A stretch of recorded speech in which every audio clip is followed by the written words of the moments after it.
Ajudar ao próximo é ajudar a si mesmo, é agradar a Deus, é só fazer o bem, sem olhar pra quem. Ajudar ao próximo é dividir a luta de alguém que nem conheça, e assim curar a dor. Por acima de tudo, amor. Você já sabe que aqui no programa Acima de Tudo Amor a gente adora contar histórias e compartilhar com vocês aí de casa. Por isso hoje eu tô muito feliz de receber 2 convidados muito importantes, a Yara e o Eduardo, que vão compartilhar não só uma história, mas uma coleção dessas histórias. E mais do que isso, acho que uma coleção de bons exemplos, né, gente? Sejam bem-vindos e muito obrigada por terem aceitado o convite. A gratidão é toda nossa, é um prazer poder estar aqui compartilhando um pouquinho dessas histórias, mas principalmente é muito importante para nós estarmos aqui porque foi um dos primeiros projetos que a gente conheceu lá em 2012, foi aqui em Barretos, foi o Hospital do Câncer, agora lindamente Hospital de Amor, então a gente está muito feliz. Bom, antes da gente contar um pouquinho desse encontro, você aí de casa com certeza já deve ter ouvido em algum momento os Caçadores de Bons Exemplos. E eu quero saber como que começou essa história, como que começou essa caça e essa busca. Tudo começou por alguns questionamentos que nós tínhamos internamente, né? Então, são 2 questionamentos. O primeiro, se só existia notícias ruins no mundo, né? E se... Qual que era o outro questionamento? Bom, são coisas assim, não tem como tudo começou, né? São várias processo, coisas, né, que aconteceram, que surgiram na nossa vida, né? Será que a gente só vê as notícias ruins ou a gente está procurando só as notícias ruins? Né? O que a gente veio fazer nesse mundo? Qual que é o verdadeiro sentido da vida? Será que a gente está aqui só para namorar, casar, construir uma linda família, trabalhar, ganhar dinheiro, construir um patrimônio, morrer e deixar uma herança material para os nossos filhos? Ou será que a gente está aqui para viver em comum unidade? Fazer o bem, ajudar as pessoas? Então esses 2 questionamentos eram muito latentes, mas não só em mim, Eduardo, também certeza que você e todo mundo que está assistindo, uma hora ou outra já parou para pensar qual que é o sentido da vida.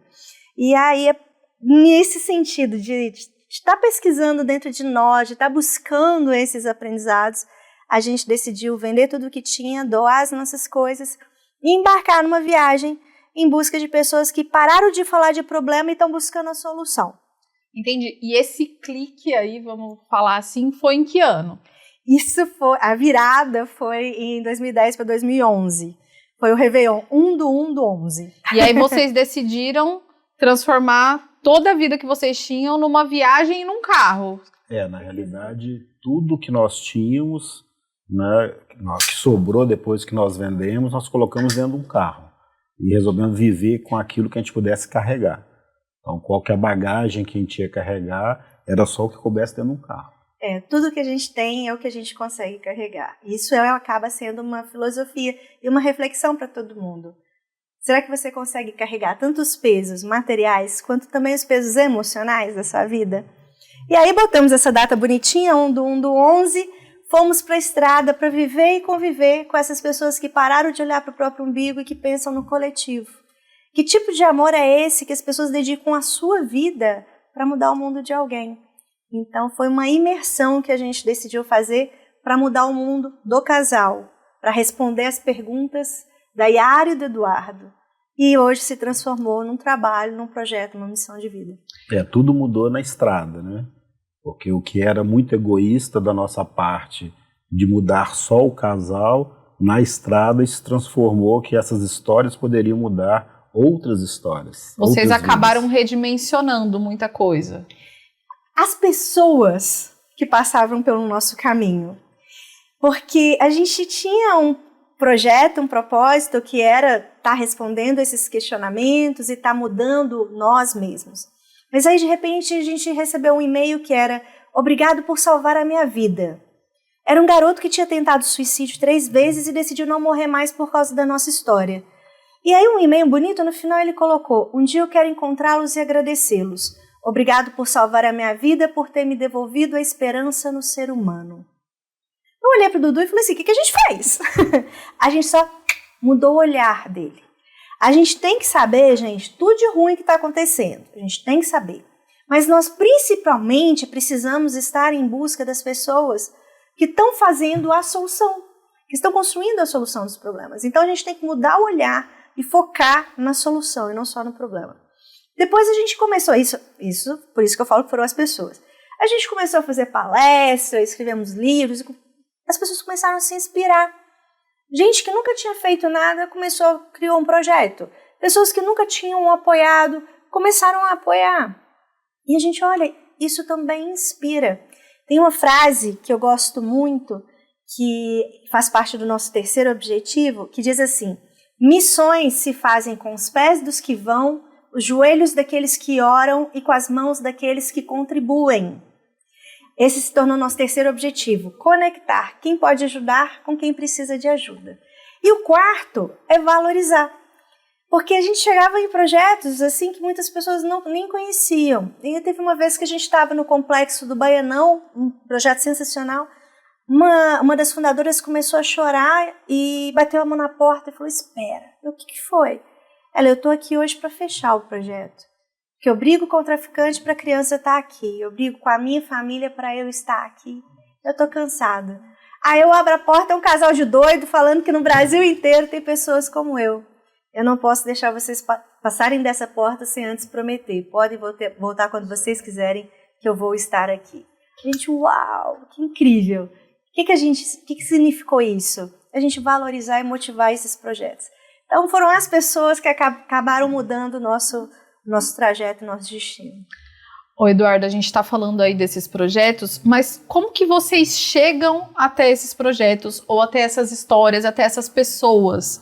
Como que isso acontece? Vocês pesquisam, vocês vão atrás, ou as histórias acabam chegando até vocês? Como que é esse processo aí? Já tem mais de 10 anos, eu queria saber como que isso funcionava no começo, eu queria que vocês contassem como que se iniciou de fato. Então, quando vocês decidiram botar o pé na estrada e irem atrás dessas histórias, como que isso funcionava lá no começo e como que isso funciona agora? Como bom mineiro, a gente gosta de uma prosazinha, né? Então a gente chegava na cidade e perguntava: quem que é um bom exemplo para você? E isso às vezes é uma pergunta que as pessoas ficam, né, jogam a régua lá em cima. É Madre Teresa, é Gandhi, e a gente procurava pessoas comuns. Então, nessa conversa com as pessoas, elas acabavam nos direcionando aos projetos. Então tudo começou com uma pergunta simples: quem é um bom exemplo para você?